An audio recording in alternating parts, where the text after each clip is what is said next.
কেকগুলো কে বানায়, আপনার জামাই? হ্যাঁ, না, তাহলে এগুলো হচ্ছে আমরা 5 বোনে মিলে বানাই। 5 বোন, তার মানে কি বিয়ে করেন নাই? না, আমরা ও, 5 বোনই হচ্ছে লেখাপড়া করতেছি। কারো আর বিয়ে হয় নাই? না, আচ্ছা, না, আপনার 5 বোন, জি, ভাই নাই? না। ও, 5 বোনের কি একই বিজনেস, কেক? 5 বোনে যেহেতু লেখাপড়া করি, আসলে লেখাপড়া ছেড়ে তো আর একা তো এগুলো তো করা তো সম্ভব না। তাই হচ্ছে 5 বোনে মিলেমিশে এগুলো করতে হয়।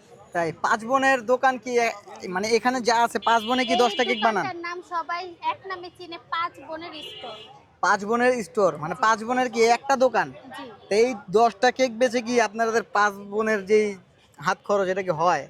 হাত খরচটা বলতে কি ভাইয়া, যেহেতু হচ্ছে আমাদের বড় ভাই নেই, তো হচ্ছে আমি ইন্টার সেকেন্ড ইয়ারে পড়ছি, আমার ছোট বোন ইন্টার সেকেন্ড ইয়ারে, আর বড় আপু লেখাপড়া করতেছে। তো মানে মোটামুটি হয়ে যায়, মানে এটার উপরে যে নির্ভরশীল সেটা না। তো হচ্ছে তারপর আমরা চাই কি যে আমাদের বাবা মার প্রতি থেকে প্রেশারটা যাতে কমে।